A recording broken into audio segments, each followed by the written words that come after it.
Biblia, samahan po ninyo akong buksan sa Matthew 13, verse 31 to 32.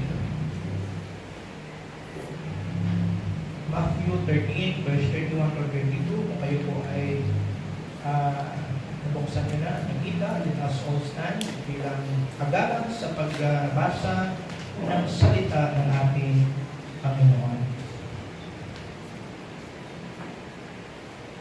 Okay, so kung sabi niya po sa banal na kasulatan, the kingdom of heaven is like a mustard seed, which a man took and planted in his field.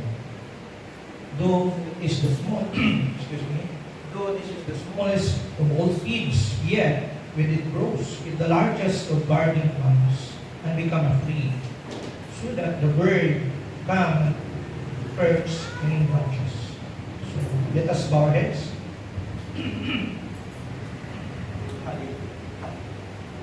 Hallelujah, Father. Hallelujah. Abba, Father, we are so thankful, Lord, again for this morning. Thank you so much, Lord, again, for bringing us here safe. Thank you for your love. Thank you for your protection. Even though the earth, Lord, nagpapanik sa sitwasyon, sa kalagayan po ng mundo ngayon, na lahat po ay apektado sa pandemya. Lord, salamat dahil nariyan po kayo. Patuloy na binibigyan nyo kami ng pangunawa na maintindihan po namin ang mahina ng inyong mga salita. Patuloy kaming nagpapakumbaba sa inyong harapan, higit na sa oras na ito kung saan, Panginoon, nakikinig po kami ng inyong mensahe. Lord, inimbitahan po namin ang inyong Santong Espiritu na pangunahan kami. Pilid nyo kami sa nais ninyo, higit na sa mensahe na ang pong mapapakinggan. We pray, Father, na may tanim ito sa matabang lupain ng aming mga puso. I pray, Father, ng iyong pag-ibig, ng iyong kapangyarihan, patuloy na siyang kumilos sa bawat isa po sa atin. Lord, kayo po ang aming tunay na kanlungan. Sa sitwasyon na nagaganap ngayon, patuloy kaming nananangan sa iyo. At patuloy na nagpapalig sa nais ninyo na kami ay manatili na magiging matagal.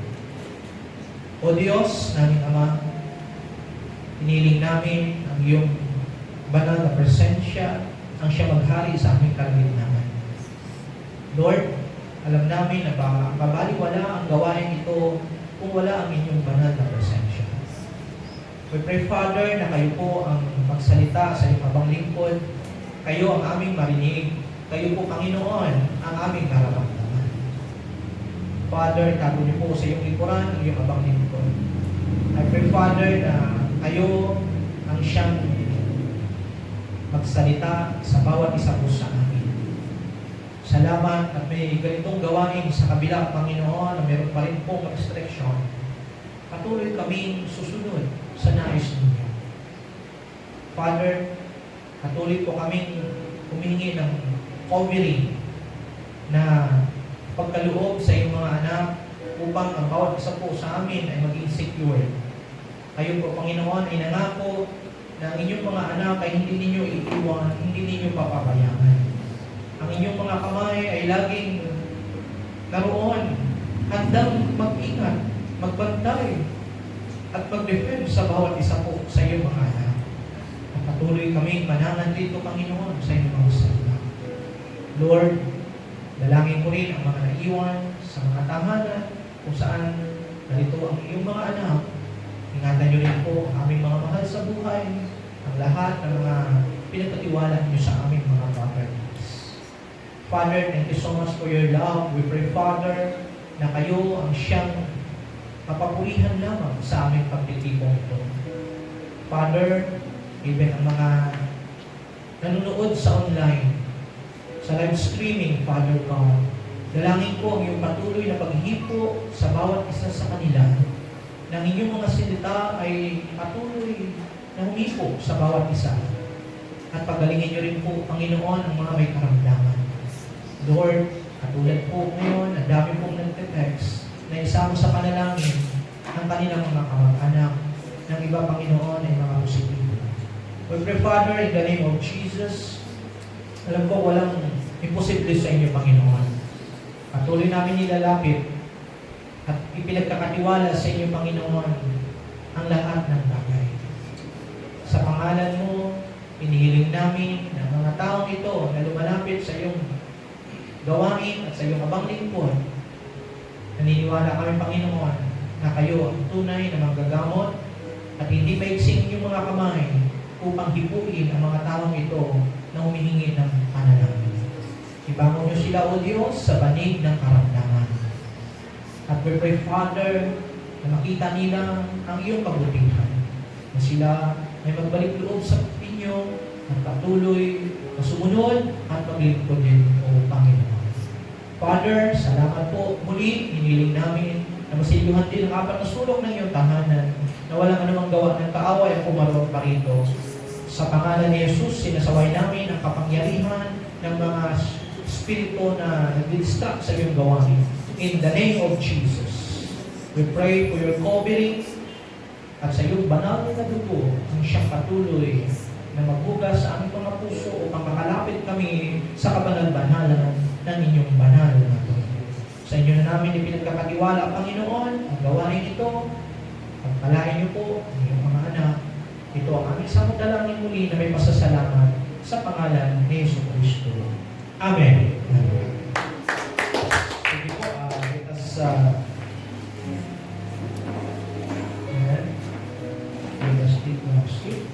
na tayo po ay dadako sa salita ng ating Panginoon. So, binuksan natin kanina ang ating Biblia sa Matthew 13, verse 31 to 32. So, napakalinaw po ng binasa natin patungkol po ito sa mustard seed. So, the parable of the mustard seed. So, siguro, iba sa atin na basa na po ito dahil iba sa atin ay nagsisimula ng devotion sa Matthew. At ito ang mensahe ng Panginoon, ating pong pagbubulay-bulayan sa umagang ito. So, the parable of the mustard seed. Maraming mga nagtatanong pagdating po rito dahil parable na po. Kung hindi natin ito tiyak na maunawaan, ay lumalapit tayo sa Panginoon para humingi ng patnubay ng banal na Espiritu upang maipaliwanag sa atin ang ibig sabihin ng mustard seed. Mga kapatid, napakalinaw ng salita ng Panginoon na sabi niya, the kingdom of heaven is like a mustard seed. So, sa panahon ngayon, kailangan po natin na maunawaan ang mensahe ng Diyos. Dapat, sa panahon po natin ngayon, ano pong meron?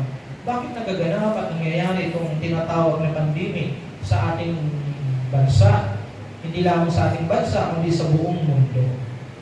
At minsan pa may mga sinusulat ako na ako'y nagugulat din.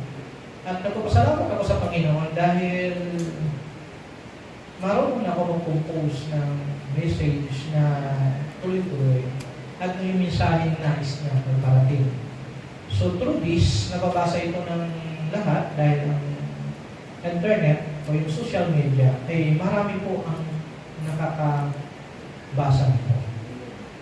Sa napansin ko at patuloy na paglapit natin sa Diyos, humingi tayo ng patnubay, bakit may pandemic? Bakit ang church ngayon parang sabi kanila sarado? At lumabas ngayon yung tinatawag na sambahay. Ang ibig sabihin ng sambahay, pagsamba sa bahay. Amen? Amen? Ito naman po yung original na concept sa banal na kasulatan. At nabalik lang po tayo sa original. Kasi nasanay tayo sa malaking simbahan na nagkakatipon, tapos nakikinig tayo sa salita ng Panginoon, nagkakaisa, dahil sabi nga rin ng Biblia, huwag kaligtaan ang araw ng pagdalo. Ngunit, malinaw dapat sa atin na ang pagsamba, hindi lang ako dito sa church. Dapat magsimula muna sa loob ng tahanan. So yung kingdom ni God, ang pinakamahalaga na mapapakinggan natin ngayon dahil marami po sa atin, siguro lahat ay na-absorb, napakinggan na natin. But itong sa huling kapanahonan, sabi nga ng banal na kasulatan, maririnig natin yung word na kingdom of God. So ano ang kingdom of God? Meron po palang kaharian ng Diyos na dapat natin marinig at maunawaan. Ano po ito? Dito po sa lupa, mayroong kingdom. Kaya nga po tayo may mga hari, may mga presidente, pero yung tunay na concept ay kingdom. Kaya may hari. Sa Europe, may hari pa rin at saka reyna. At sa iba pang mga sangay ng buong mundo, mayroon pa rin po kingdom. So nabago ito nung nagkaroon din po ng tinatawag na ang mga tao, gusto nila sila ang marinig. Kaya boses ng masa, boses daw ng Diyos. So nabago ang concept. Dapat po tingnan natin ang mabuti. Saan tayo dadalhin ng ating Panginoon? At maunawaan po dapat natin ang ating binabasa. So ngayon, may napakinggan tayo Kingdom of God, Kingdom of Heaven. So mayroon po pala talagang kaharian. Ang sabi pa ng banal na kasulatan, kaya tayo na guguluhan kasi dito tayo nag-iimpok ng kayamanan sa lupa. Kaya marami sa atin patuloy na namumroblema dahil nga po, sabi ng Bible, kinakain ng tanga, ng insekto, ng kalawang ang tinatawag na iniipon natin. Ang sabi ng Bible, mag-impok tayo sa kanyang kaharian. So ito po yung kingdom. So, bakit natin ito kailangan ma-elaborate, maintindihan natin yung kingdom? May kingdom pala. Dito po sa ating sa bansang Pilipinas, may presidente tayo. Katumbas po siya ng hari. At ang ating bayan, at ang ating bansa ay kingdom. Ngayon mga kapatid, kamusta na ang bawat isa po sa atin? Nauunawaan po ba natin kung bakit tayo nabubuhay? Nauunawaan po ba natin kung bakit tayo narito sa lupa? So dapat, on the first place, una, tinatanong natin ito sa ating sarili, bakit ka nabubuhay? Bakit ka ngayon nabubuhay? Dapat itanong mo lang yun, ulit-ulit, bakit nga po talaga ako nabubuhay? Ano ang purpose? So doon pa lang, mayroon ka na kagad leading. Ngayon, nilalang ng Diyos ang sanlibutan sa pamagitan ng kanyang salita. Doon pa lang, makakakita at makakarinig ka na, malalaman mo yung concept na may lumalang sa mundo ito. Sabi niya, ang nilalang po ay mabuti, maganda, at maayos. So minsan pa, sinubukan ng Diyos ang tao na mayroon ng isang bagay na huwag mong pakialaman. So, dito nagkamali ang tao dahil sa pagiging disobedient part. So ngayon, balik tayo dun sa original na kung saan maintindihan dapat natin ito para makapag-push through tayo at makastep tayo move forward. Kasi nga po, mga kapatid, kung hindi natin maintindihan ang bagay na ito, paano tayo maka-move on? Paano tayo maka-step up? Paano tayo makalipat sa isang baitang? Kung hindi natin naintindihan ang pinaka-root ng lahat ng bagay. So we are going back to our God, that the one who created the heaven and the earth. Genesis 1:1. Amen? Amen. So mayroon siyang sinabing kingdom. So yung kingdom mindset, napakahalaga ito. Ito ang mararami sa atin ngayon kung bakit naguguluhan ng tao, nawawala ng uliran, hindi na alam, minsan daw nahihirapan, naiinis na sa buhay. Kasi nga po, hindi sila kingdom mindset. So ngayon, makikita na natin, ganun po pala. Kasi ang mind natin napakahalaga. Ang sabi ng Panginoon sa banal na kasulatan sa Romans, di ba nakasulat, ang ating kaisipan. Ganun din sa Hebrew, focus. Baguhin natin ang ating kaisipan. So may settings. Kailangan ayusin muna natin ang settings. Amen? So sabi ng Bible, the kingdom of heaven is like a mustard seed. which a man took and planted in his field. Though it is the smallest of all seeds, yet when it grows, it is the largest of garden plants, and become a tree. Wow! Nagiging malaking puno. Napakaliit ng butil yan. Parang kasing liit lamang po ng butil ng bigas. So that the bird come and perch in its branches. Actually, ang mustasa po, mas maliit pa po sa butil ng bigas. Pero once na ito ay matanim, mga kapatid, napakalaki pong puno kapag ito. So, the question is, what does the parable of the mustard seed means? Ano ang meaning nito? Bakit binigkas ito ng ating Panginoon? So, kanina, binigyan natin ng pansin yung kingdom. So, meron po pala talagang kingdom. Ang kingdom, kailangan maging malinaw. So, sabi ng Panginoon, the kingdom of heaven is like a mustard seed. Oh. So, ngayon mga kapatid, maintindihan dapat natin ang patungkol po sa seed o sa butil ng mustasa ito. Ano po ba ito? So, using parables, Jesus related through intriguing stories with familiar settings. So, narinig na natin ito at ang iba sa atin ay nalalaman na natin ang bagay na ito. Ngunit, may malalim pa pong mga meaning.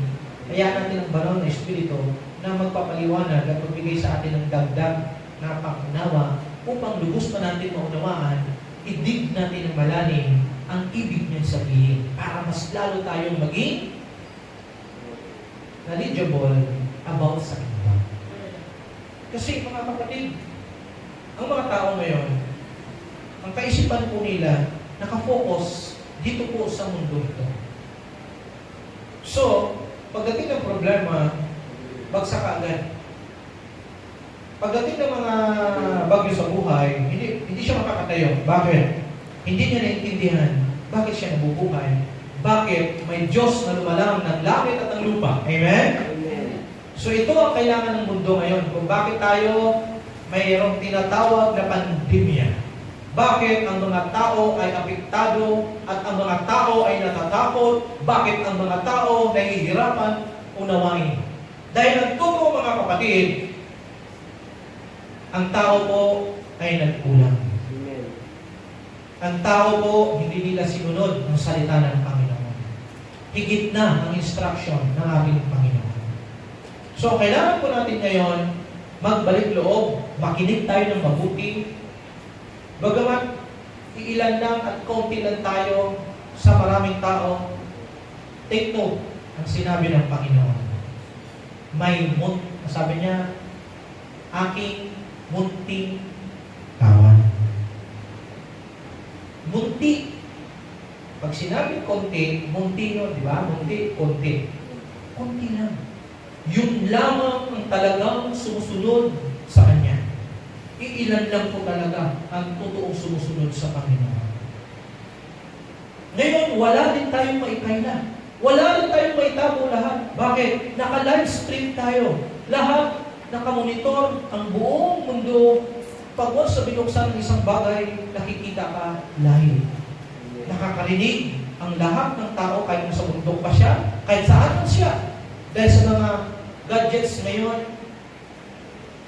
advance ng technology, naririnig natin ang mensahe ng Panginoon.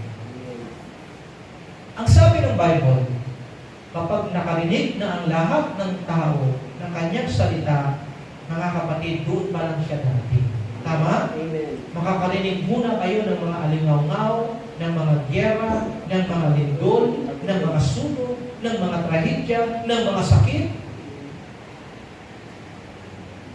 At ang lahat ng tao makakarinig ng kanyang salita. At makikita natin siya bumababa, nakaupo sa kanyang banal na trono, kasama ng mga anghel. Makikita mismo ng naked eye ng tao ang pagbaba ng hari ng mga hari. There is a kingdom of heaven. ang the kingdom will go into, di ba? Lalapag siya. Dahil ang sabi ng Bible, magkakaroon ng bagong, di ba?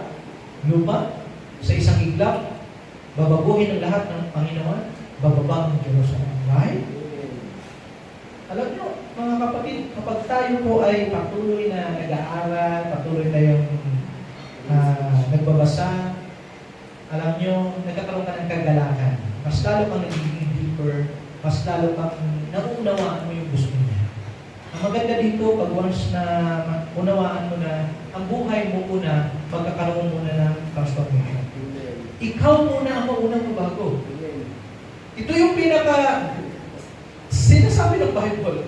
Once mag-focus ka, ma-develop mo yung tinatawag na covenant, yung right relationship na develop mo na sa ating Ama, alam niyo mga kapatid, tingnan niyo lang yung bata. Ang bata, ang mga anak ninyo, pag once na sila ay gumagawa ng mabuti, sabihin niya, Papa, gusto kong mamasahin kita. Ito Papa, yung tsinelas mo. Pagdating ka, pagod ka, bibigyan ka Papa, water ka muna. Diba? If you know this concept, bilang anak, na ginagawa mo sa iyong ama ang bantong bagay, kapatid, ang ama mo dito sa lupa, hindi po kayang tiisin niya makikita yung anak niya mo. Ang anak ko, nagiging mabait at nagiging natututo na. Nadagdag na yung kanyang kaisipan, naging knowledgeable na siya sa mga bagay na mabuti. Kaya anak, ililibre kita. Papakainin kita. Ibibless kita. Gaano pa kayo yung Ama natin na sa langit? Na makikita niya yung bawat isa sa atin na ginagampanan ng kanyang kalooban. Sumusunod ka mula ngayon, nagbabasa ka ng Bible, sinusundan mo ang sinasabi ng banal na Espiritu. At nakikita na sa iyo ang refleksyon, ang bunga ng banal na Espiritu. Kahit hindi man lahat kaagad, even though dahan-dahan, at least nakikita, number one, ang bunga ay pag-ibig.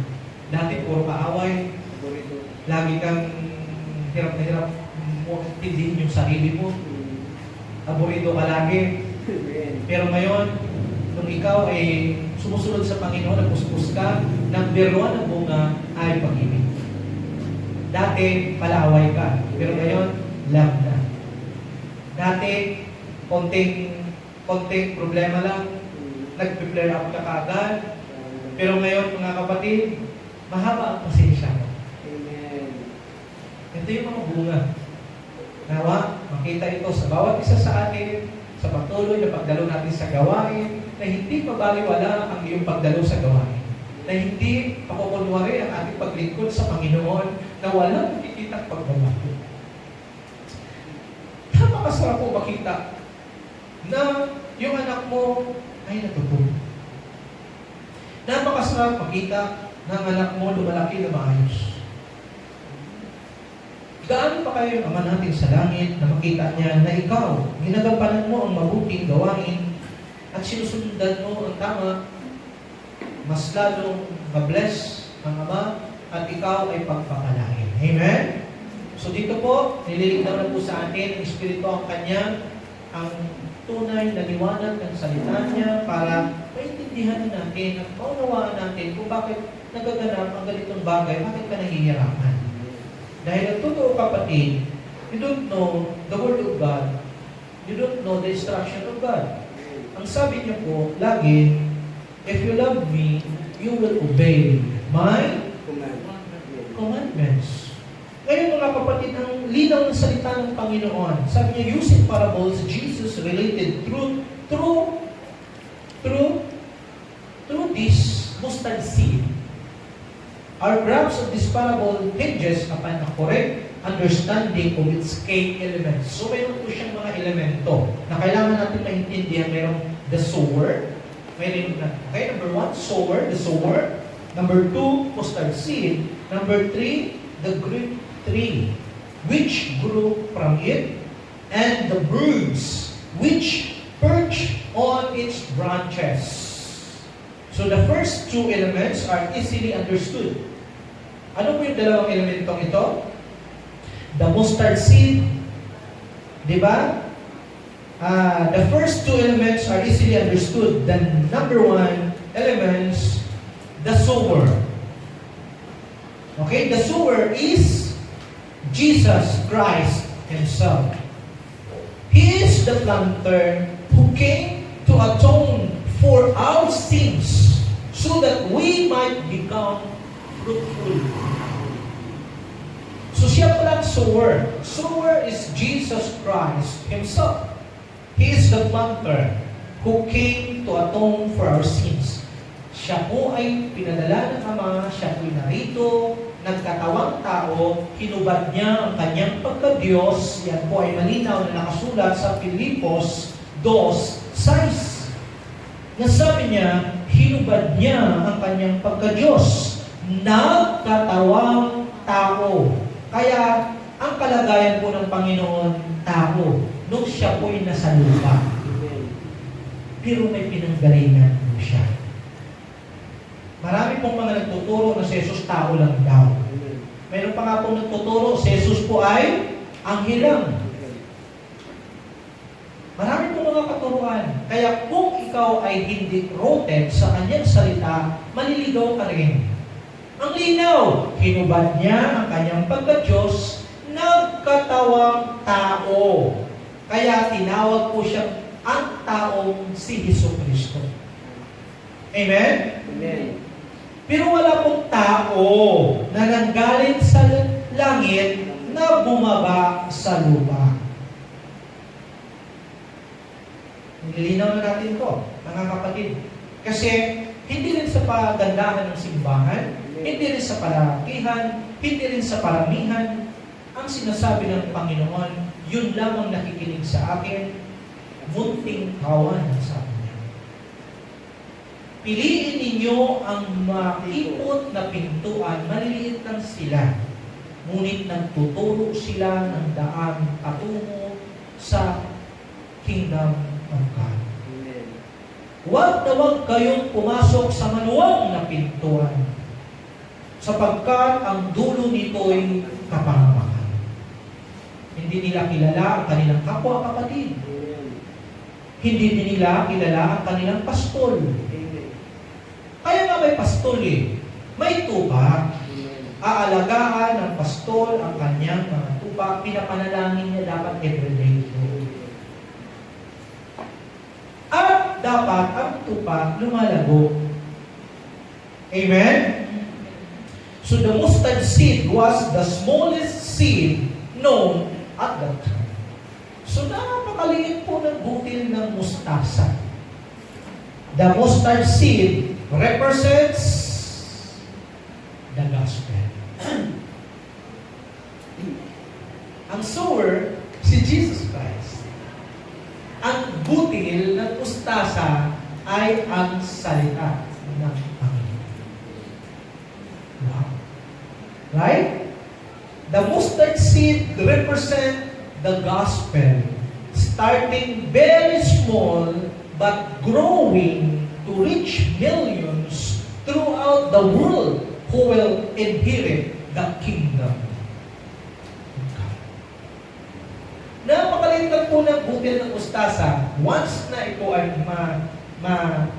maitanim, kapatid, aabot po ito ng millions of people na maliligtas at mag-i-inherit ng kingdom ni God. Amen? So the field represents all the people. So yung field po pala, yung anihan o yung tinatawag na taniman, ito po ay nagre-represent sa mga tao. All the people on the earth who will receive Him, ito po ang nagre-represent na handang tumanggap sa kanyang salita. Hello! Kamusta na po ang ating mga kapatiran? Tayo po po ba sa kabila ng pandemya, patuloy pa rin po natin ginagampanan ang ating mga tungkulin?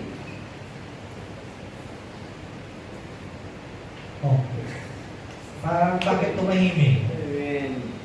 Ngayon mga kapatid, may nais ang Diyos sa kanyang mensahe.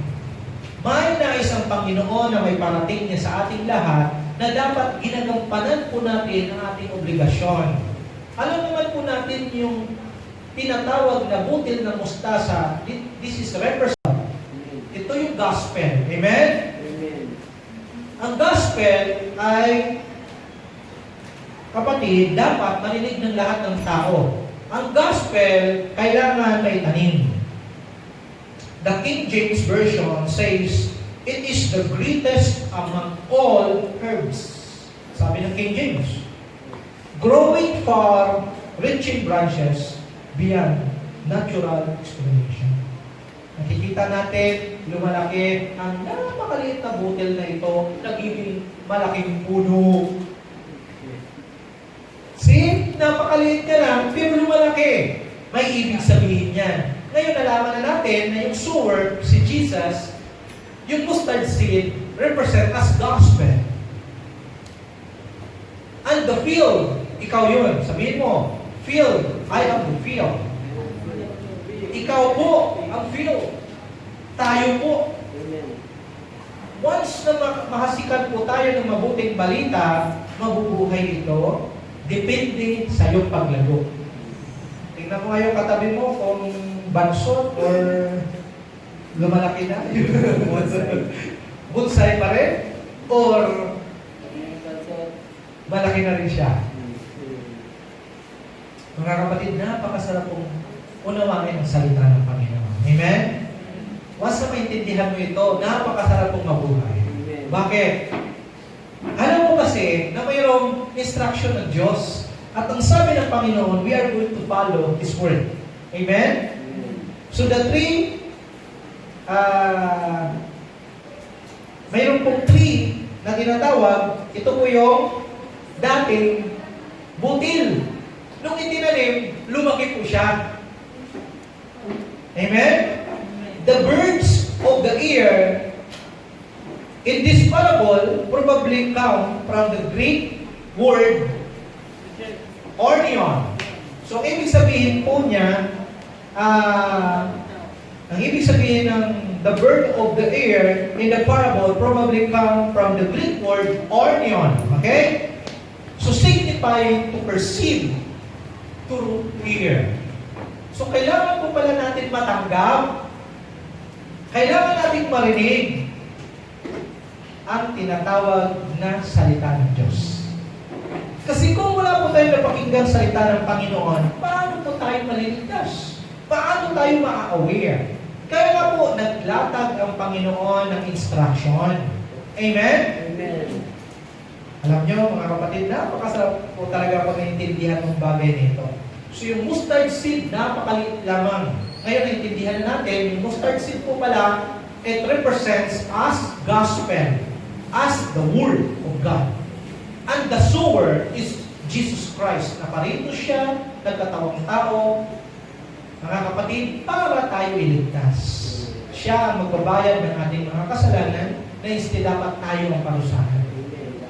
Ginanap ng Panginoon, kaya nakita po tayo mga cross, it represents that Jesus sometimes nabayubay siya sa krus. Sometimes Jesus persecuted. Ang masakdap, tinusok pa si Lord sa bandang kanyang ibaba ng tadya. At ang pinakamabigat, yung latigo, na nilalatigo ang Panginoon habang karga-karga niya yung kahoy na bit-bit niya, mabigat na may bigat yun, naglalakad siya papuntang Golgotha. Alam niyo kapatid, pag naintindihan niyo lamang po ito na matindi ang ginawa ni Kristo para iligtas ka, alam niyo, mula ngayon, magsisipa ka. Mas lalo kang hahanapin mo ang kanyang kalooban. Isipin mo yung anak niya, na instead na dapat ikaw ang makatanggap ng latay, instead na ikaw ang makaranas ng sakit, instead na ikaw Sana tayong lahat ang makakaranas noon. Siya po ang nag-represent para sa iyo, sa Kanya, sa akin, at sa ating lahat. Napakabuti ng Panginoong Jesus. Napakabuti niya. Na instead na dapat ikaw ang parusahan. Pero patuloy ka pa rin gumagawa ng mga bagay na negatibo. Dapat, ang sabi ng Panginoon, pag once na marinig na po natin yung gospel, dapat mayroong impact na nagbabago ang ating pagkatao.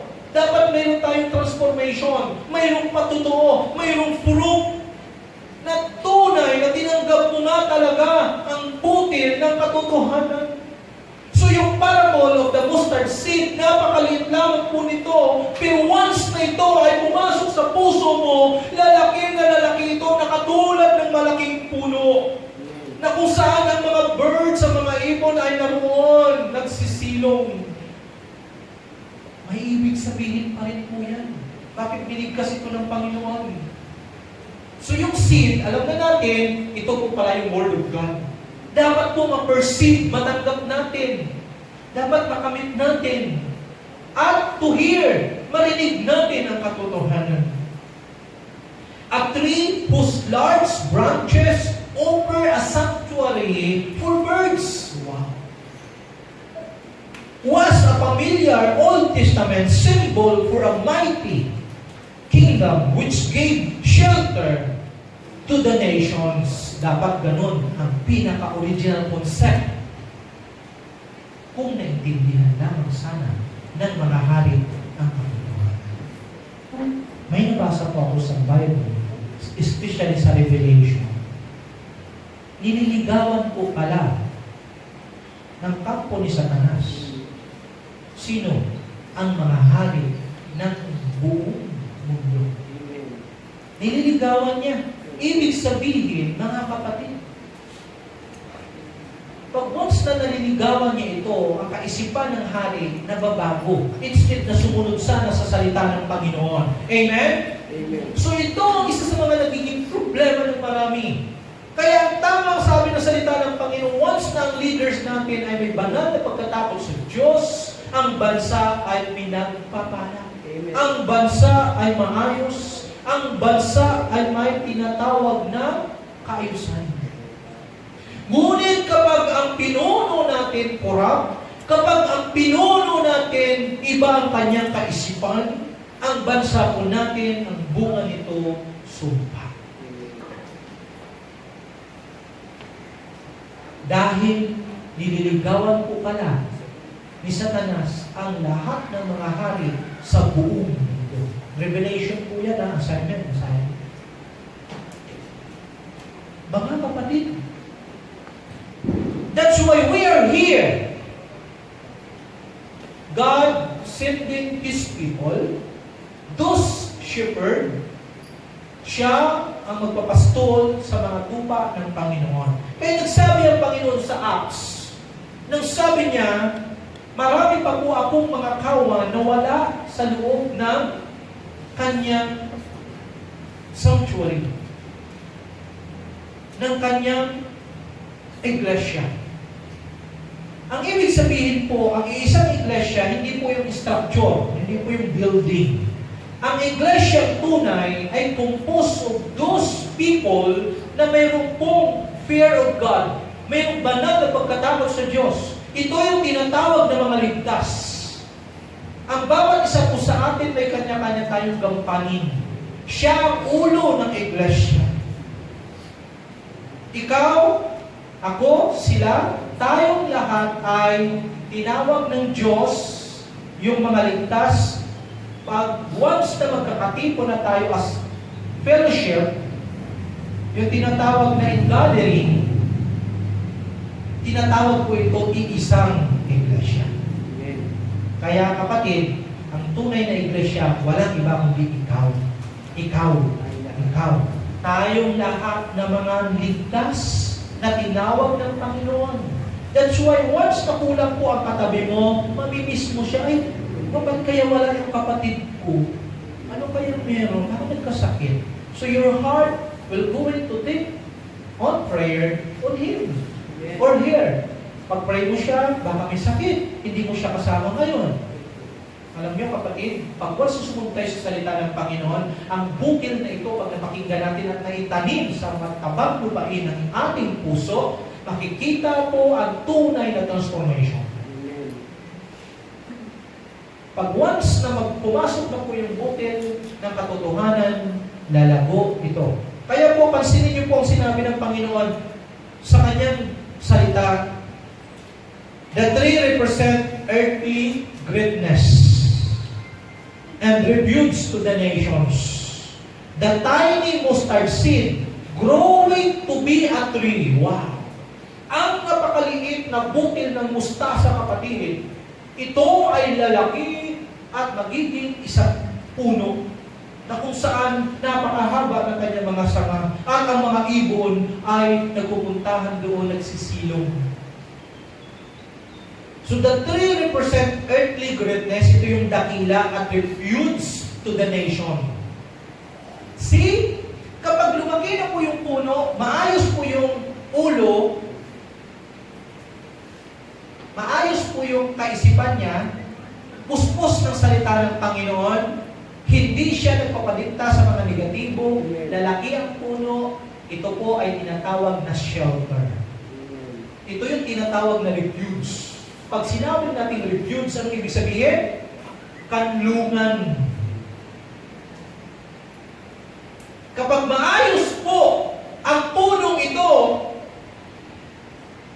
kanlungan ng mga tao. Nakakapagpahinga sila. Bakit? Tinatawag din itong shelter of all nations. Kaso lang, ang problema, nakakalungkot, mababalitaan natin ang mga hari sa mundong ito gumawa ng nuclear. Okay naman sana yung motibo ng nuclear para sa tulong sa tao. Yung pwede ka magkuha ng isang bagay, maka-preserve. Pero kung bumuo ka ng nuclear na bomba, bomb, tinatawag ng nuclear bomb. Iba yun kapatid. Hindi po yan sa amin. Sabihin niya, to defend our country also, that people na papasok sa amin bubumbahin, paano mo siya bubumbahin ng nuclear bomb?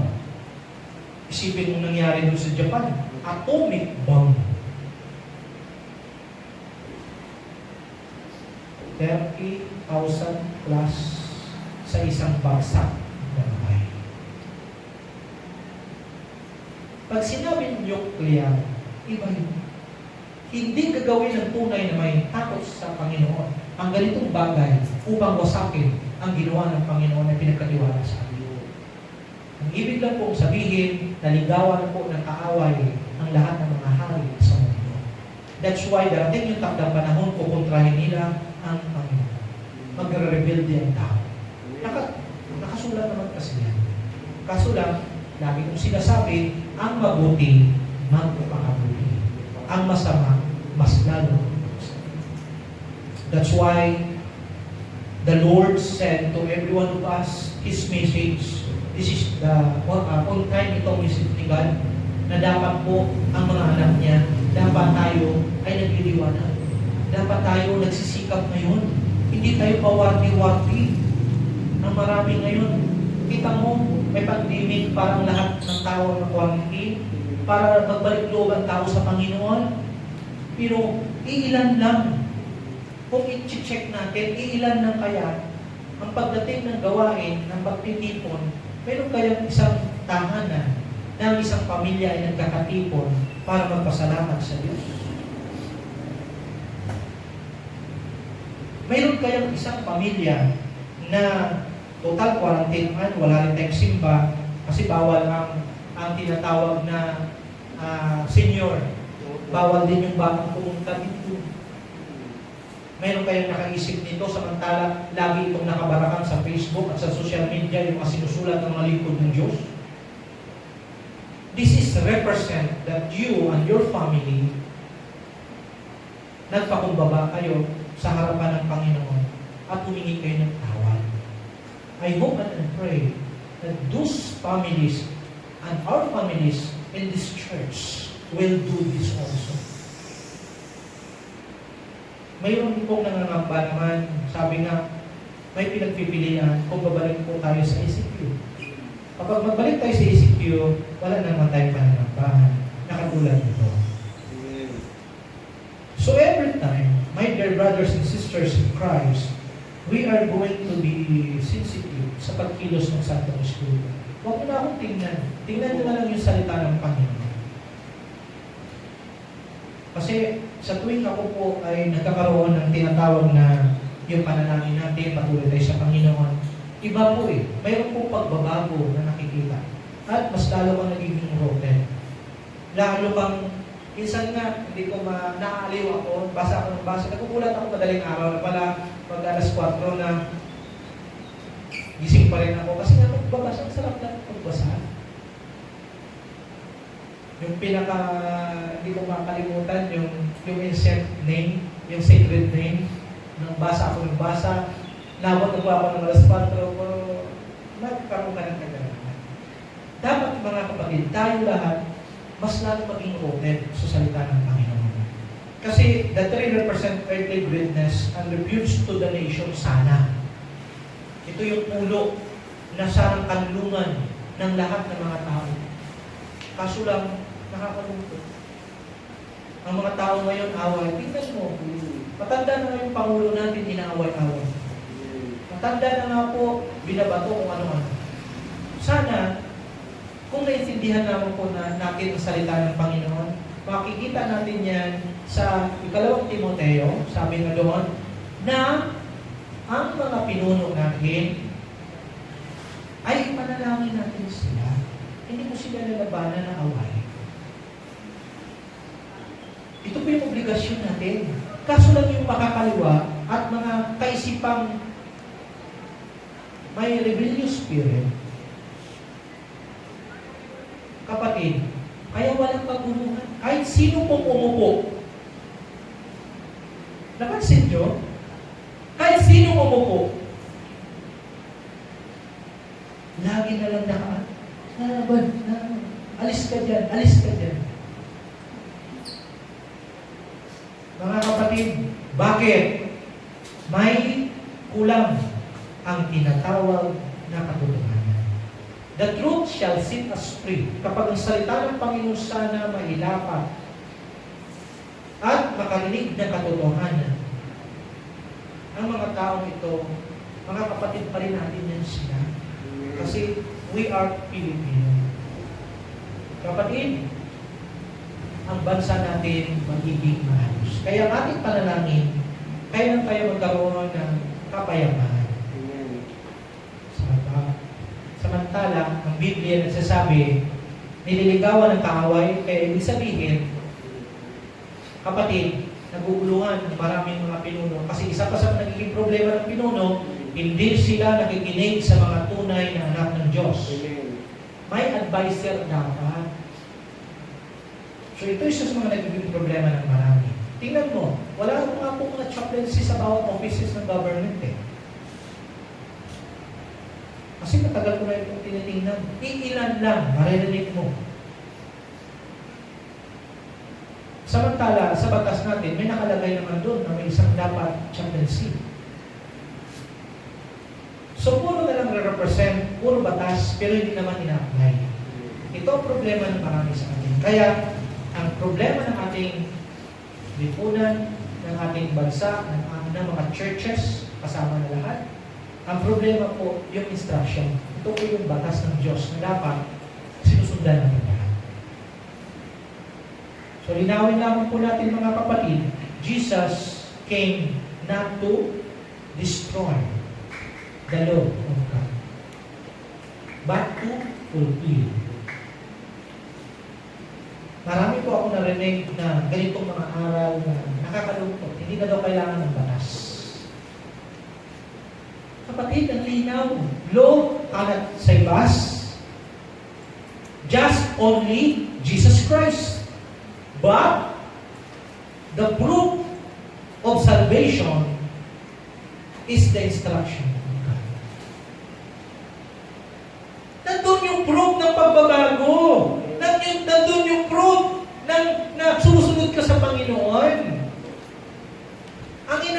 po na batas, yung sana po wala pong divorce.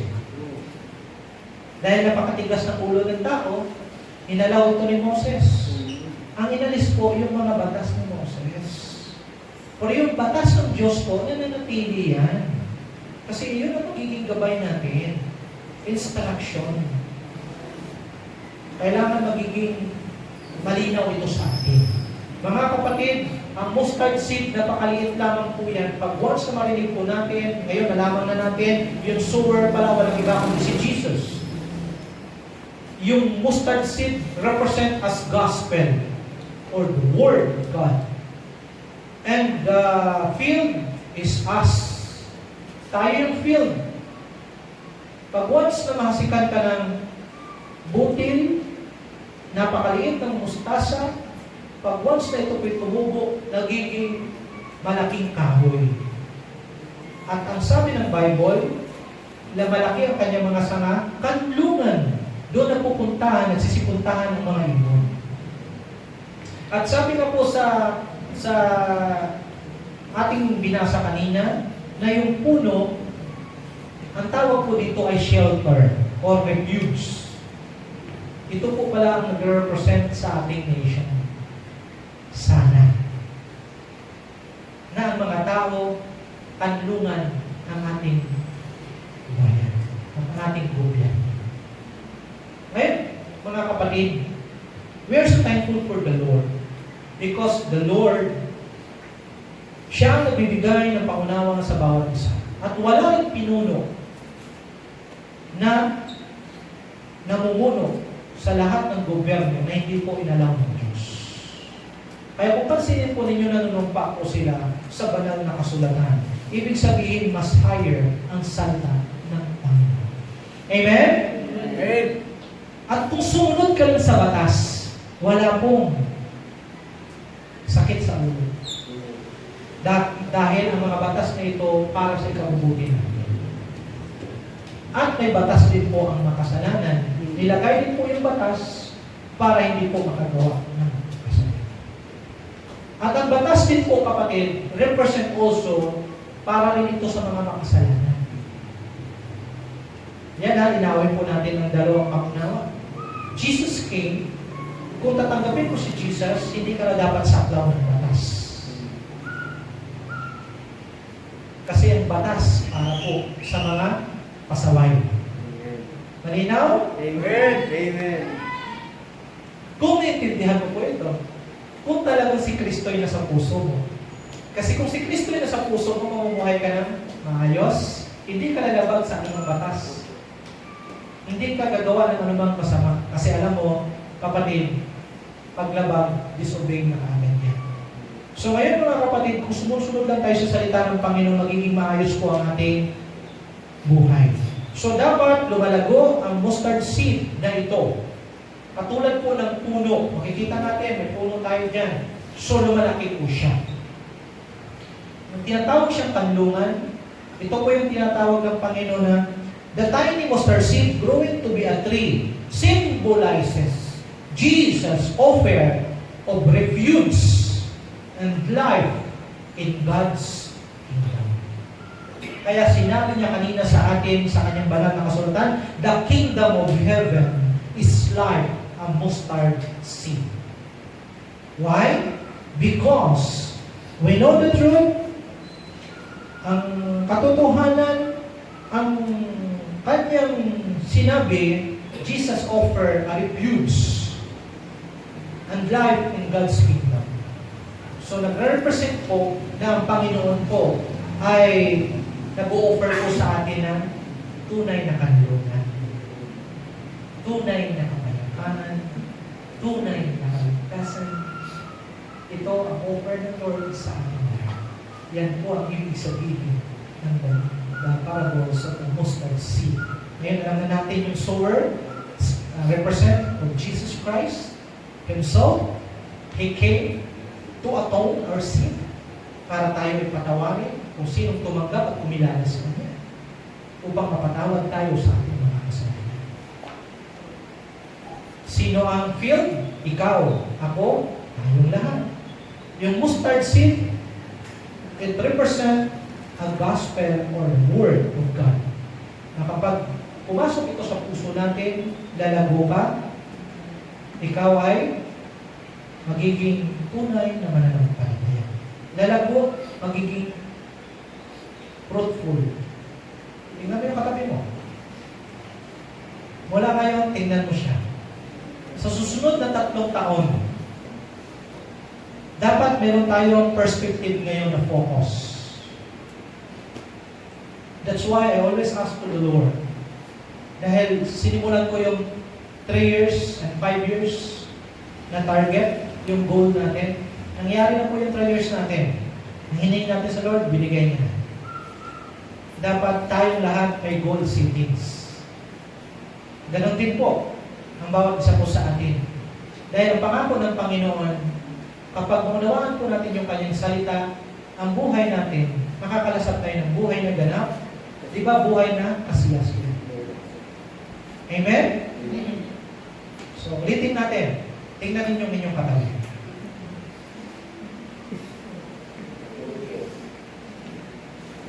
Mula ngayon, isasama na natin sila sa pananalapi. Amen? Kapag makita natin silang lumalago, una kang magiging masaya.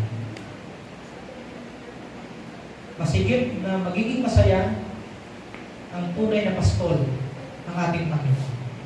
Dahil ang sabi niya, kapag sumunod po tayo sa kanyang salita, may pangako po ang Panginoon na makakamtan po ng sino man ang tunay na pagpapala niya. Amen? Sa katulad natin, sinabi ko kanina, hindi tayo apektado sa nangyayari at nagaganap na pandemya. Dahil everything, God allows this so that people will go back to God. Dahil ang mga tao ngayon, malayo na sa Lord. Ito ang mensahe ng Diyos, the parable of the mustard seed. This is for us, this is for all of us. So dapat makita po tayong lumalago. At patuloy tayong nagbabahagi ng kanyang salita. Let us bow our heads and let us pray. Hallelujah. Hallelujah. Abba, Father, we are so thankful, Lord, again for this morning. Thank you, Lord, for the word that we've heard. Truly, we are blessed. Thank you so much for the message of the parable of the mustard seed. Lord, napakalinaw ng iyong salita. Naunawaan po namin na ang sower, walang iba kundi kayo. Salamat, Panginoon, dahil dumating kayo.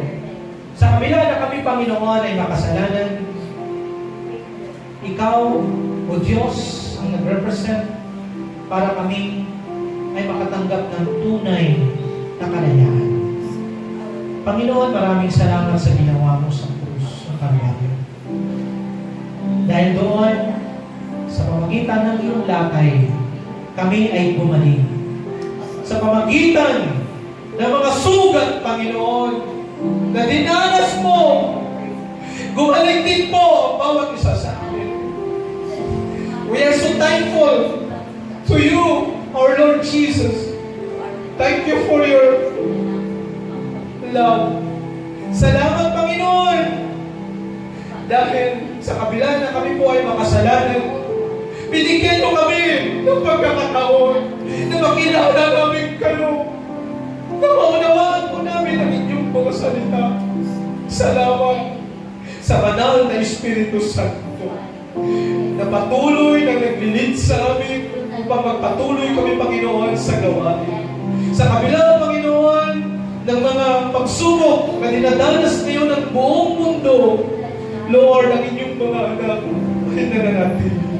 Salamat dahil nariyan kayo upang gawin namin ang inyong kalooban. I-bless niyo po, Panginoon, ang mga kapatid namin na narito. Even, Panginoon, sa mga nanonood sa online, sa live streaming.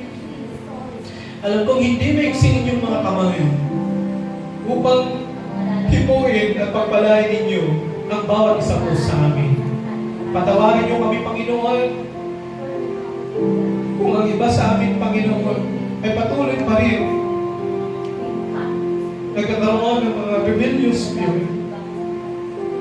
Patawarin niyo po, Panginoon, ang aming bansa na nililigaw ng maraming dahil hindi pinapakinggan ang inyong mga salita. Patawarin niyo kami, Panginoon. Kung nagkukulang din ang inyong mga anak. Narito kami, O Diyos, kahapagan niyo kami patuloy. Patuloy namin pinapanalangin ang aming bakal na bansa. Na Lord, maunawaan po namin ang inyong mga salita. At magbalik loob na ang marami sa lahat ng dapo, sa lahat ng mga nakikinig. Magbalik loob na sa inyo, O Diyos. Maraming salamat dahil meron kaming Ama na nagalapitan sa tuwing kami, Panginoon, ay nalulumbay. Maraming salamat dahil dinidinig niyo ang aming mga dalangin. Tunay, hindi niyo pinapabayaan ang inyong mga anak. Dahil ikaw ang sustaining God na patuloy nagsusustain sa lahat ng mga needs at pangangailangan ng bawat isa. Lord, sabi mo nga, tingnan namin ang mga bayan. Hindi naman sila naghahasit, hindi naman sila nagtatanim, ngunit sila, Panginoon, ay yung pinapakain. Gaano pa kaya ang iyong mga anak? Ito ang sabi ng iyong mga salita. Pagpalain ninyo, Panginoon, ang lahat ng mga kapatid namin na patuloy na sumusunod sa inyong kalooban. Ang dalangin namin, Panginoon, ang seed na napakinggan po namin sa oras nito ay magkaroon, Panginoon, ng buhay.